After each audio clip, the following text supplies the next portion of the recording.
Y ahora hablamos de comunicación en Canarias, en un momento marcado por la actualidad social, económica y mediática. Para ello nos acompaña Jonathan Domínguez, viceconsejero de Comunicación y Relaciones con los Medios del Gobierno de Canarias. Muy buenos días, bienvenido de nuevo.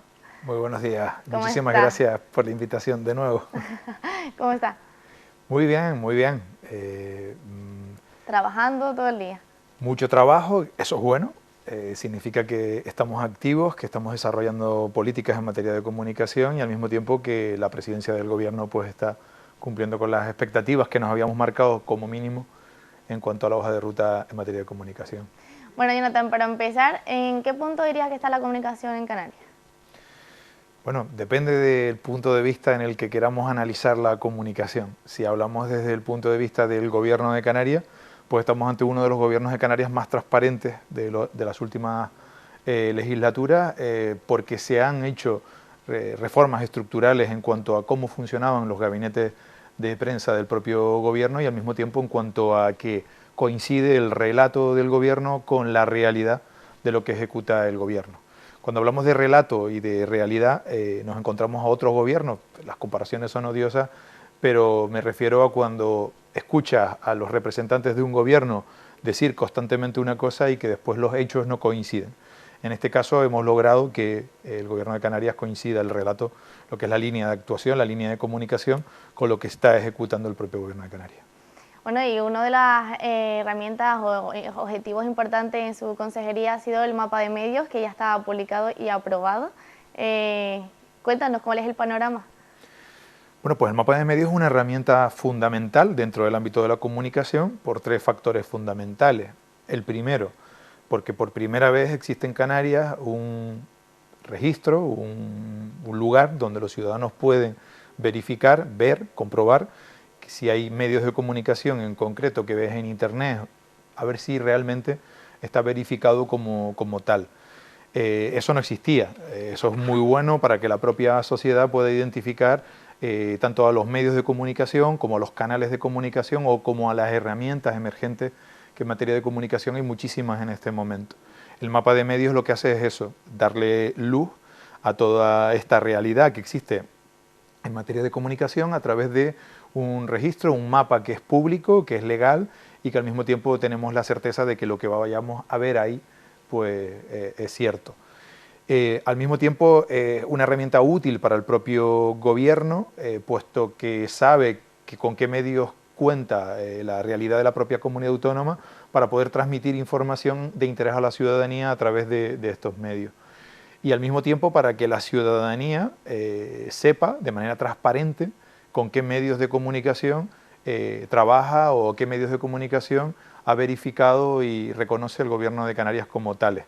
Eso no existía, por lo tanto es una herramienta fundamental que ya está aprobada. En breve vamos a hacer una guía que pueda ser descargable para que todos los ciudadanos puedan descargarlo en PDF, el catálogo, el directorio con todos los medios de comunicación. Y al mismo tiempo lo que viene posteriormente es la fase ya normativa, donde a partir del 27 ninguna administración pública en la Comunidad Autónoma de Canarias, cuando hablamos de administraciones públicas ya no es el ámbito autonómico, sino todo lo que está debajo del ámbito autonómico, como pueden ser los cabildos o los ayuntamientos, no se podrá contratar ningún tipo de publicidad con dinero público en ningún medio, canal o herramienta de comunicación que no esté en el mapa de medios y que por lo tanto cumpla con las normativas en materia de comunicación y de transparencia sobre todo. Cuando se refiere al 27, estamos hablando de este mes. No, 2027. Ah, 2027, vale, vale. En este momento, este año, solo afecta esto que acabo de decir a la comunidad autónoma, es decir, al gobierno de Canarias. En el gobierno de Canarias ya desde que está publicado, ningún departamento del gobierno de Canarias podrá contratar ningún tipo de publicidad en ningún medio, canal o herramienta que no esté reflejado en el mapa de medios y que se haya acreditado como tal, que haya acreditado que cumple con todas las normativas especiales, tanto las fiscales como las laborales, como las que tienen que ver con la propia comunicación, que es que la persona física o jurídica titular sea transparente, sobre todo para que el ciudadano sepa a quién le tiene que reclamar en caso de que salga alguna información que el ciudadano considere que no cumple con su honor o con la verdad, al fin y al cabo, desde el punto de vista de ese ciudadano, una manera también de dar una herramienta para protegerse y una lucha contra las propias fake news. Es decir, el triunfo de las fake news es porque surgen de fuentes no identificadas, de las cuales los ciudadanos no se pueden defender. No puedes reclamarle a alguien que ha lanzado una fake news un derecho a la rectificación, por ejemplo, o un resarcimiento respecto al honor por una injuria o una calumnia, porque no identifica a la persona con la que tienes que comunicarte o a la que tienes que demandar, literalmente. Son perfiles opacos. No, eso con el mapa de medios desaparece. Por eso es importante siempre corroborar la información en fuentes oficiales, para no tener estos problemas. Lo que fomentamos es eso. Hay dos vías, dos teorías a la hora de cómo se tiene que actuar contra la fake news. Una es con la confrontación, es decir, y que hay un ente público que determine lo que es verdad y lo que es mentira, cosa a la que nosotros no estamos de acuerdo. Eso lo está promoviendo el Gobierno del Estado a través de la Ley de Medios de Comunicación, que se quiere crear una especie de organismo administrativo dentro del Ejecutivo que vaya a determinar poco más que lo que es verdad y lo que es mentira de lo que publican los medios de comunicación, lo cual para nosotros es el principio del fin de la libertad de expresión, porque ya el derecho español, la propia Constitución española, ya determina diferentes cauces para poder solventar ese tipo de situaciones. Está el derecho, está el Poder Judicial, derecho civil o derecho penal, donde cualquier ciudadano puede, en caso de sentirse atacado con una información que considera que daña su honor o que es una injuria o una calumnia, pues ya le permite el derecho poder ir por lo civil para poder solucionarlo. Y están los jueces que a través de la ley aplican y determinan lo que es verdad o lo que es mentira. Que lo haga un ente administrativo dentro del gobierno de turno, desde nuestro punto de vista, es peligroso, porque la propia administración pública tiende en muchísimos casos a ser tirana. Es decir, al fin y al cabo a sobrevivir de su propio poder y acaba terminando en una tiranía. Nosotros creemos que no estamos de acuerdo con eso, con esa teoría, y nosotros lo que consideramos que la mejor manera de combatir la fake news es de manera pedagógica, enseñándole a los ciudadanos a poder identificar si una noticia es fiable o no es fiable dependiendo de la fuente. Si la fuente es opaca, es decir, que no sabemos quién es, pues duda de esa información porque no están asumiendo la responsabilidad de lo que dicen. Si la fuente no es opaca, es decir, sabemos quién es, pues entonces ya como mínimo podemos descartar la duda de la veracidad, porque la fuente asume la responsabilidad abiertamente y de manera transparente de la información que está dando. Y el mapa de medios hace eso, pone a relucir, pone en valor esas empresas, esos autónomos o esas entidades dedicadas a la comunicación, tanto medios de comunicación como canales de comunicación o herramientas, que apuestan por la democracia, que apuestan por la libertad de expresión y asumen la responsabilidad de cualquier información que vayan a emitir porque tienen la certeza de su veracidad, ¿no? Y eso es una garantía, tanto democrática como para los propios ciudadanos y para el libre ejercicio de la libertad de expresión. Desde luego. ¿Y cuántos medios, canales y formatos recoge aproximadamente? Pues el mapa de medios está dividido por territorios, es decir, están los medios que se han autoconsiderado o que hemos determinado que son de ámbito autonómico, los que son de ámbito insulares, cada una de las islas tienen también lo suyo, y en eso solo en el ámbito de la comunidad autónoma pues hay 234, si mal no recuerdo. Pero también hemos incluido, como ejercicio de transparencia por parte del Gobierno de Canarias, aquellos medios o herramientas de ámbito estatal, es decir, de ámbito nacional en el ámbito de España, con los que el Gobierno de Canarias en algún momento se ha relacionado, ya sea vía acreditación para ruedas de prensa o porque han publicado información del Gobierno de Canarias y se ha replicado o se ha contrastado, o que han participado en ruedas de prensa o en eventos que tengan que ver con la comunidad autónoma, o que han participado en algún tipo de contrato en el ámbito publicitario de la promoción de la propia comunidad autónoma. En total nos vamos en torno a unos 380 medios en total si sumamos los de la comunidad autónoma más los de ámbito nacional o internacional con los que nos hemos relacionado, y que con el mapa de medios transparentamos esa política de comunicación del gobierno, porque no tenemos ningún tipo de problema a la hora de admitir que hemos tenido algún tipo de relación o contacto con un medio o con otro. Bueno, son bastantes, la cifra es bastante alta. Y Jonathan, vamos a dar paso a hablar de temas de actualidad. La vivienda es el tema principal que más preocupa a la ciudadanía, evidentemente. ¿Cómo lo está abordando el gobierno? Es una prioridad por parte del gobierno del presidente Fernando Clavijo y se ha demostrado con las acciones que han habido en estos últimos 3 años, casi ya 3 años de legislatura. Tenemos que tener en cuenta que el problema de la vivienda es un problema que viene derivado de muchísimos acontecimientos, muchísimos hechos, y no hay una sola causa que haya generado un problema de stock de vivienda, principalmente como consecuencia de la falta de stock y una gran demanda en materia de viviendas. Eso ha disparado los precios, tanto en el ámbito de la propia vivienda como en el ámbito del alquiler, y eso nos ha generado una crisis habitacional que yo creo que no se veía desde los años 60, de la época de la dictadura, y que se afrontaron en aquella época, en la dictadura, con aquellos planes de construcción masiva de vivienda pública para dar cobertura sobre todo a las personas en una situación más vulnerable. Esos planes de vivienda se volvieron a aplicar en los 80 y sobre todo en los 90 y los 2000, en este caso con gobiernos de coalición canaria en Canarias, en los que se construyeron en el ámbito de España, en todo el país. Fue la comunidad autónoma que más viviendas de protección oficial construyó, y eso es un mérito de una forma de proceder, de una forma en la que se trabajó tanto en los años 90 como en los 2000. ¿Qué es lo que sucedió? ¿Por qué se dejó de construir vivienda? Primero, porque es cierto que la demanda de aquellos años prácticamente se cubrió en un 80-90%, y porque vino una crisis económica muy profunda que derribó por completo lo que era el sector de la construcción, que es vital y fundamental para poder construir vivienda, y al mismo tiempo el sector financiero, que no financió ni obra nueva, ni tampoco a quienes la podían comprar. Ahí se quedaron muchísimas viviendas sin terminar, y esas viviendas sin terminar después se agravó la situación en el 2012 con la ley de racionalización del gasto público, que impidió a las administraciones públicas con un nivel de endeudamiento determinado no poder invertir en infraestructuras deficitarias, y las viviendas públicas se consideran infraestructuras deficitarias porque no tiene retorno. Así estuvimos hasta el año 2018. A partir del año 2018 fue cuando volvimos a reactivar la construcción de viviendas. En el 19 recordamos que hubo un cambio de gobierno.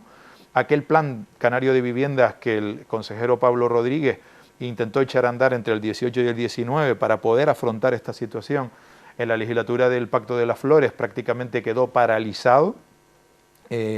Por tanto, no se promovió vivienda pública en aquel momento, y la situación se agravó con la ley de vivienda que aprobó el Estado en el año 2012, que además de afectar a la vivienda en venta, afectó directamente a la vivienda en alquiler, que nos quedamos sin stock. Entre los propietarios que decidieron abandonar el mercado, retirando sus viviendas y poniéndolas a la venta y convirtiéndose en residencial, más la limitación en la oferta, ha provocado una demanda de vivienda en el ámbito de competencia de la comunidad autónoma, como es el ámbito de vivienda pública, pues muy alto. Estamos hablando de en torno a 25.000 demandantes de vivienda de protección oficial en Canarias en este momento. Ante un escenario tan complicado como ese, lo que decidió el presidente Fernando Clavijo, y así se lo encomendó al consejero Pablo Rodríguez, responsable de vivienda, cuando comenzó esta legislatura en el 2023, es que esto no se podía solucionar con políticas coyunturales o con políticas cortoplacistas. ¿Por qué? Porque el problema que existía en materia de vivienda era un problema estructural, y por lo tanto necesitábamos cambiar la estructura de la propia comunidad autónoma, de las políticas en materia de vivienda, para poder dar una solución. Y una solución que no es cortoplacista. ¿Qué quiere decir que no es cortoplacista? Que no es una solución que vayamos a ver el resultado en las próximas elecciones. Son soluciones que se ven a 8 o 10 años vista, pero que son necesarias tomarla con seriedad, con responsabilidad, porque nosotros hemos venido al Gobierno de Canarias a resolver los problemas de los canarios y no simplemente a mantenernos en el poder intentando ganar las siguientes elecciones. Y es lo que hicimos. Lo hicimos con el decreto de vivienda de Canarias, con la modificación de la ley del suelo que entra en el Parlamento ahora, que va a permitir que se pueda utilizar suelo de diferentes categorizaciones en el ámbito urbano para la construcción de vivienda de protección oficial, para poder poner a disposición vivienda. Al mismo tiempo se ha hecho una actualización de los precios públicos de las viviendas de protección oficial para que vuelvan a ser rentables al sector privado, para que promueva e invierta dinero en la construcción de vivienda de protección oficial en el ámbito de venta. y por otro lado el gobierno ha disparado lo que es la construcción de vivienda. Si comparamos la legislatura pasada con en torno a 200 viviendas en total que se pusieron a disposición, en lo que vamos de legislatura en estos 3 años ya están en marcha, tanto con proyectos aprobados o en obra pura y dura, casi a punto de finalizarse las primeras y empezar a entregarlas a lo largo de este año, más de 4.000 viviendas están ahora mismo en marcha, más las que se están haciendo en el sector privado, que estamos hablando que llegaríamos en torno a las 6.000 viviendas. ¿Con eso solucionamos el problema existiendo 25.000 demandantes de vivienda de protección oficial? Pues posiblemente no a corto plazo, pero es el camino que hay que seguir, y de manera coyuntural, eso sí, lo que tenemos que hacer es intentar facilitar de la mejor manera posible el acceso a la vivienda en alquiler o en cualquiera de las circunstancias al resto de la población. Para eso tenemos que volver a incentivar el mercado del alquiler. Hay que darle seguridad jurídica al propietario. Por eso nosotros tenemos un posicionamiento bastante contrario a que se permita o se dé una protección a la ocupación. La ocupación es mala, tanto para las personas que viven en inseguridad jurídica, los ocupantes, como para los propietarios de esa vivienda que tienes un ocupa adentro. Para ambos son malas, y quien quiera vender que la ocupación, que una persona deje de pagar su alquiler y se quede en su casa, que en una casa que no es suya y además con un propietario que no cobra las mensualidades, además tiene que declarar en Hacienda las mensualidades que no ha cobrado y tiene que pagar la luz y el agua de la vivienda, quien quiera vender eso como un escudo social, desde mi punto de vista, no tiene vergüenza o no conoce el mercado y no está pensando en el bienestar ciudadano, está pensando no es lógico, en política pura y dura. ¿Qué solución se proponen para equilibrar esta situación? Pues desde el gobierno lo que se está haciendo es poniendo en marcha construcción masiva de vivienda, eso es lo principal. Estamos fomentando también y ayudando a través del decreto de vivienda a que el sector privado vuelva a invertir en vivienda, que vuelvan a construir vivienda tanto en el ámbito privado, para que haya más stock, como en el ámbito público, es decir, que hayan viviendas de protección oficial en el ámbito privado con alquileres asequibles marcados por norma. Que eso se está haciendo a través de la RIC, por ejemplo, la materialización de la RIC en construcción de vivienda está funcionando, sobre todo en sectores, zonas cercanas a las zonas turísticas, donde los propios hoteleros necesitan viviendas para sus trabajadores, y se ha permitido que puedan materializar la RIC en la construcción de conjuntos residenciales en alquiler asequible, para que ellos garanticen también a sus trabajadores que puedan tener alquileres asequibles en las zonas cercanas a las zonas de trabajo. En el ámbito más urbano, pues están las líneas de subvenciones al alquiler, colaborar, intentar ayudar para que si hay personas en situación de vulnerabilidad o no en situación de vulnerabilidad, sino que no lleguen al mercado, que puedan tener ayudas por parte del gobierno, tanto en los alquileres como en avales para los propios propietarios, o las líneas que se están empezando a fomentar ahora también, para volver a sacar viviendas que están vacías y que los propietarios se animen a ponerlas en el mercado, pues haciendo deducciones, por ejemplo, en la declaración de la renta, en cualquier reforma que quieras hacer, intentar garantizar una seguridad jurídica con avales del gobierno en caso de impago.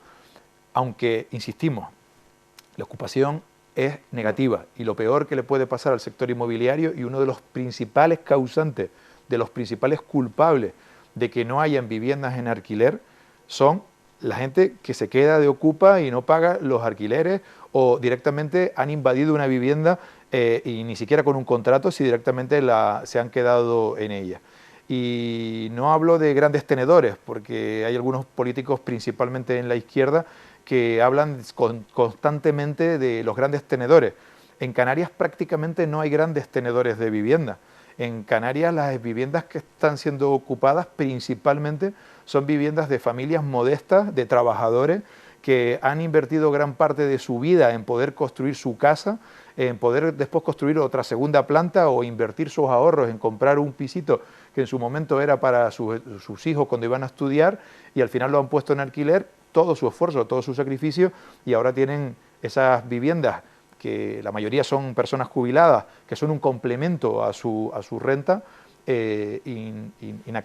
inoperativas porque se le ha metido una persona de ocupa dentro. Y podemos hablar de ocupa que invade la propiedad sin ningún tipo de contrato y también el que por medio de un contrato de alquiler automáticamente desde el segundo mes, en muchos casos, dejan de pagar el alquiler y se quedan como inquiocupas. Personas que con un contrato se han quedado dentro de la propiedad y eso implica a ese propietario pues años de tortura para poder judicialmente poder recuperar su inmueble y en la mayoría de los casos lo recuperan de una manera totalmente catastrófica, destruida la vivienda porque encima le hacen atentado contra ese patrimonio privado. Eso es lo que ha provocado principalmente el gran problema que tenemos con la escasez de viviendas en alquiler, que han carecido los precios y que ha provocado que personas decentes, personas que sí realmente pagan sus alquileres, que personas que trabajan día a día, que se ganan su pan y que quieren vivir honradamente, no encuentren viviendas donde poder vivir. Así es. Bueno, otra de las preocupaciones constantes para la ciudadanía es la subida de precios a consecuencias de la guerra de Irán. ¿Cómo se está gestionando esto? Bueno, el gobierno de Canarias tiene unas competencias limitadas. Nuestras competencias se limitan principalmente a la parte fiscal de los tramos que tengan que ver con el gobierno y en alguna que otra medida de subvención directa que se puede hacer a los sectores más afectados, como puede ser la agricultura o incluso la producción de cualquier tipo de producto en cuanto al transporte. Porque a quien principalmente afecta la crisis que genera cualquier tipo de guerra que vaya a condicionar los precios de los combustibles, al final es el transporte. Y el transporte afecta principalmente, inicialmente, a las empresas que producen y que tienen que trasladar su producción y finalmente a todos los consumidores, es decir, todos los ciudadanos. Hay veces que tienes alguna conversación con algún amigo, con alguna persona y siempre te dicen lo mismo, que es increíble cómo han subido los precios en los últimos 4 o 5 años de absolutamente todo. Totalmente. Y que no se entiende, que no se explica cómo han subido tanto los precios y que los sueldos no han subido tanto. Bueno, el gran problema que existe es un problema de desconocimiento de economía financiera. Es decir, si nosotros entendemos algo, tenemos un conocimiento mínimo en materia de economía financiera, vamos a entender desde el primer momento que cualquier tipo de subida impositiva a la producción o al transporte de cualquier tipo de mercancía, verlo como que sí, porque los que más tienen que pagar más, es erróneo, porque el que más tiene, que normalmente es el que tiene una empresa que está produciendo, va a derivar automáticamente todo el costo de producción. Evidentemente, cuando hablamos de costo de producción, estamos hablando de sueldo, de producto, de mercadería, sí, todos los gastos que deriva una producción de cualquier tipo de empresa, lo va a repercutir sí o sí en el precio final del producto que tiene. Y ahí van a competir. Claro, dicen, no, pero la competencia es buena. El problema es que hay empresas que con la subida de los precios tampoco van a poder sobrevivir a una crisis de estas características.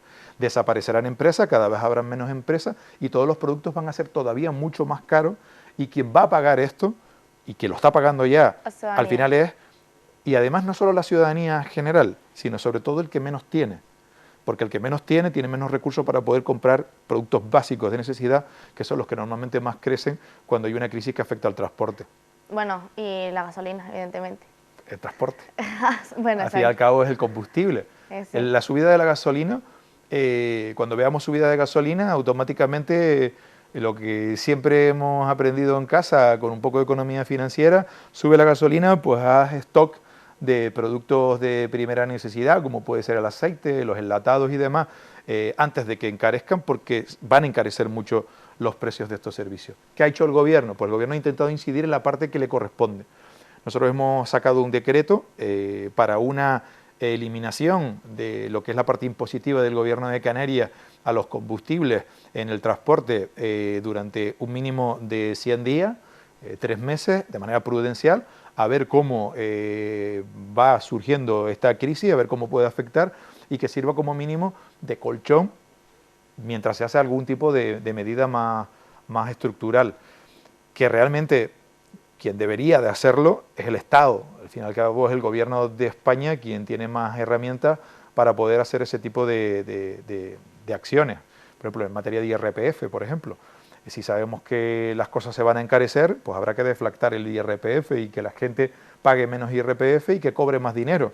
Porque yo siempre doy este ejemplo también es verdad que tengo mi faceta, yo soy en este momento viceconsejero, pero he trabajado en el sector privado, he tenido empresa, he contratado, he tenido empleados y sé cuál es el costo empresa de cualquier personal. Para que una persona pueda cobrar en torno a 1.200, 1.300 euros al mes, que es el sueldo medio que hay ahora mismo en la mayoría de las empresas en Canarias, el coste para esa empresa está en torno a los 2.400 euros. Es decir, la empresa tiene que sacar todos los meses 2.400 euros para poder mantener ese puesto de trabajo. Al ciudadano le llegan 1.200, 1.300 aproximadamente. El resto, la empresa lo aporta directamente como impuestos al Estado. Si el Estado redujera esa capacidad recaudatoria que tiene por la fuerza del trabajo y permitiera que se compensaran esos 2.400 en vez de esa cantidad de dinero que se paga en impuestos, sobre todo a través del IRPF, ir reduciendo esos tramos para que sea crecimiento neto del sueldo de la gente, posiblemente subiría el consumo, la gente tendría más dinero y eso permitiría afrontar muchísimo mejor las crisis. Y la calidad de vida sería mucho mejor también. Así es. Bueno, Jonathan, por último, este mes se celebra, a finales de este mes, las jornadas de comunicación. ¿En qué tema predomina este año? Bueno, las jornadas de comunicación pedagógica de Canarias, que es como las denominamos, fue una iniciativa que pusimos en marcha precisamente desde la Viceconsejería de Comunicación, donde queríamos generar un foro, un evento donde se pudieran compartir ideas, se pudieran reflexionar sobre la comunicación en el ámbito con una perspectiva pedagógica. Es decir, que todas las personas que participamos en la comunicación, ya sean entidades públicas, ya sean medios de comunicación, periodistas, profesionales independientes que están en el mundo de la comunicación, asumamos todos la parte de responsabilidad que tenemos respecto a la propia comunicación y entre todos contribuyamos a tener una democracia mucho más sana en materia de comunicación, que sirva para ayudar la comunicación, que sea pedagógica, que enseñemos cosas. El año pasado la dedicamos exclusivamente los 2 días a la seguridad y principalmente en el ámbito de la seguridad en materia de emergencia, en materia de accidentes, en materia de ahogamiento. El año pasado coincidió además con un fenómeno meteorológico adverso. Eso provocó que hubo una merma en la participación en algunas de las mesas y este año hemos decidido, en la segunda jornada, que la hemos cambiado de fecha, van a ser en el mes de abril, primero retomar parte de lo que en las del año pasado no se pudieron hacer, que es la materia de la seguridad, principalmente en materia de ahogamientos en las costas canarias. Los ahogamientos en nuestras costas se han convertido en la principal causa de mortalidad por suceso, por accidente que existe en Canarias, por encima incluso de los accidentes de tráfico, ¿no? Sí. Sin embargo, los accidentes de tráfico tenemos muchísima pedagogía, muchísima información, incluso política de sanciones en materia de tráfico. Sin embargo, en los ahogamientos que están causando más muertes, pues no tenemos esas iniciativas que deberíamos de tener, comunicación pedagógica, campañas divulgativas, etcétera, etcétera. Bueno, pues las jornadas vamos a retomar uno de esos días con esa temática, pero este año van a ser 3 días. Va a ser la última semana del mes de abril y se van a celebrar 2 días en la sede de Presidencia de Santa Cruz de Tenerife, en el Palacio de Presidencia, y un día en la sede de Presidencia en Las Palmas de Gran Canaria. El primer día, que es el martes de esa semana, va a ser el día dedicado a la inteligencia artificial en la comunicación. Vamos a traer un ponente muy top, que la próxima semana lo vamos a dar a conocer, donde va a haber una ponencia estelar de ese ponente que nos va a hablar de la inteligencia artificial en el ámbito de la comunicación y posteriormente una mesa coloquio de debate donde van a haber profesionales de la comunicación en Canarias y personas implicadas en el ámbito de la inteligencia artificial, donde van a debatir y vamos a sacar conclusiones con un público en todo lo que es el salón de acto de Presidencia con capacidad para 250 personas. El segundo día lo hacemos en Las Palmas de Gran Canaria, que es el que vamos a dedicar a seguridad en este ámbito dedicada a los ahogamientos, para poder trabajar de manera pedagógica cómo debemos comunicar para poder ayudar a evitar esas tragedias. Y el tercer día, que volvemos a Santa Cruz de Tenerife, va a ser las herramientas emergentes en materia de comunicación. Hablamos de los influencers, de las redes sociales y de todas esas nuevas herramientas que han surgido, que se han convertido en fuentes de información para la sociedad y que están ahí. Han llegado, algunas es verdad que son muy momentáneas, es decir, son modas, pero es cierto que la mayoría se va a quedar. Es un nuevo modelo de comunicación que viene para quedarse y que es bueno que entre todos lo reconozcamos, lo valoremos, lo conozcamos y busquemos la manera de que esa nueva forma de comunicación sea lo más provechosa para todos. Al final lo importante es evolucionar y adaptarse a todo lo que adaptarnos a los tiempos, al mal tiempo buena cara. Yo tengo una frase que suelo decirle a mucha gente cuando a veces recibo ataques y demás: cuando me lanzan piedras construyo castillos, cuando me lanzan limones hago limonada. Lo que no me voy a quedar quieto ni voy a confrontar, porque si confrontas y lo haces de igual manera de los que te atacas, te conviertes igual a los que te atacas y tienes que demostrar que eres mejor, siendo más resiliente y aprovechando cualquier circunstancia negativa para aprender de ella y ser más resiliente. Eso es lo importante. Bueno, se vienen 3 jornadas muy intensas, interesantes y muy importantes. Finalmente, Jonathan, ¿qué esperas de estos 3 días? Pues espero que sean útiles, es decir, que al final que se saquen buenas conclusiones, que tanto los profesionales que van a asistir como los periodistas, como el público general, es verdad que los más interesados precisamente en asistir como público en esta jornada posiblemente serán aquellos estudiantes que estén estudiando ciencias de la información, periodismo o ciencias audiovisuales, en la formación profesional, comunicación, imagen y marketing. Ese tipo de estudiantes son los que más van a disfrutar de estas jornadas porque están hechas, pensadas principalmente en ellos, para que absorban información y que esto les sirva de complemento en su formación, como en los profesionales del ámbito de la comunicación, para que conozcan lo que tienen en su entorno o que ellos mismos puedan exponer lo que saben y aporten para entre todos hacer una comunicación mucho más pedagógica y más útil para la sociedad. Así es, pues muchísimas gracias, Jonathan, por estar aquí nuevamente con nosotros hoy. Muchísimas gracias a ustedes por la oportunidad y invitarles. La próxima semana van a abrir las listas. Es verdad que es entrada libre, pero previa inscripción, puesto que hay acreditaciones, se le van a dar acreditaciones, e incluso a aquellas personas que son estudiantes y quieran una certificación por haber asistido, pues también se le va a hacer, y por eso va a haber una preinscripción para garantizar, primero, el aforo y segundo, que no haya overbooking, para que no se quede nadie de pie. Pues desde aquí queda ya el mensaje y animar a todos para que asistan. Así es.